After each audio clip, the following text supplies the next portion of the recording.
بسم اللہ الرحمن الرحیم۔ سورہ نمبر 22 سورہ الحج۔ نام چوتھے رکوع کی دوسری آیت سے ماخوذ ہے۔ زمانہ نزول، اس سورہ میں مکی اور مدنی صورتوں کی خصوصیات ملی جلی پائی جاتی ہیں۔ اسی وجہ سے مفسرین میں اس امر پر اختلاف ہوا ہے کہ یہ مکی ہے یا مدنی، لیکن ہمارے نزدیک اس کے مضامین اور انداز بیان کا یہ رنگ اس وجہ سے ہے کہ اس کا ایک حصہ مکی دور کے آخر میں اور دوسرا حصہ مدنی دور کے آغاز میں نازل ہوا ہے، اس لیے دونوں ادوار کی خصوصیات اس میں جمع ہو گئی ہیں۔ ابتدائی حصے کا مضمون اور انداز بیان صاف بتاتا ہے کہ یہ مکہ میں نازل ہوا ہے،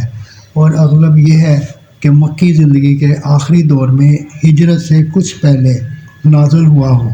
یہ حصہ آیت نمبر 24 پر ختم ہوتا ہے۔ اس کے بعد سے یک لخت مضمون کا رنگ بدل جاتا ہے اور صاف محسوس ہوتا ہے کہ یہاں سے آخر تک کا حصہ مدینہ طیبہ میں نازل ہوا ہے۔ بعید نہیں کہ یہ ہجرت کے بعد پہلے ہی سال ذی الحجہ میں نازل ہوا ہو، کیونکہ آیت 25 سے 41 تک کا مضمون اسی بات کی نشاندہی کرتا ہے، اور آیت 39-40 کی شان نزول بھی اس کی معید ہے۔ اس وقت مہاجرین ابھی تازہ ہی اپنے گھر بار چھوڑ کر مدینے میں آئے تھے۔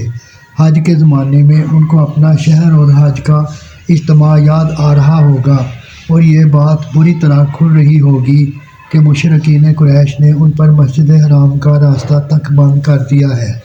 اس زمانے میں وہ اس بات کے بھی منتظر ہوں گے کہ جن ظالموں نے ان کو گھروں سے نکالا، مسجد حرام کی زیارت سے محروم کیا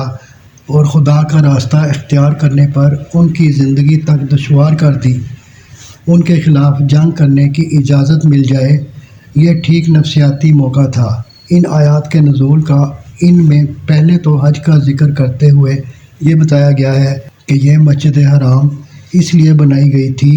اور یہ حج کا طریقہ اس لیے شروع کیا گیا تھا کہ دنیا میں خدائے واحد کی بندگی کی جائے، مگر آج وہاں شرک ہو رہا ہے اور خدائے واحد کی بندگی کرنے والوں کے لیے اس کے راستے بند کر دیے گئے ہیں۔ اس کے بعد مسلمانوں کو اجازت دے دی گئی ہے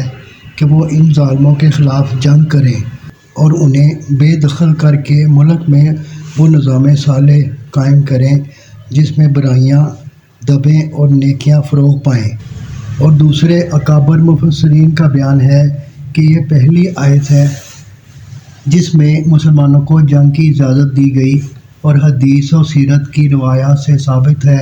کہ اس اجازت کے بعد فوراً ہی قریش کے خلاف عملی سرگرمیاں شروع کر دی گئیں، اور پہلی مہم صفر 2 ہجری میں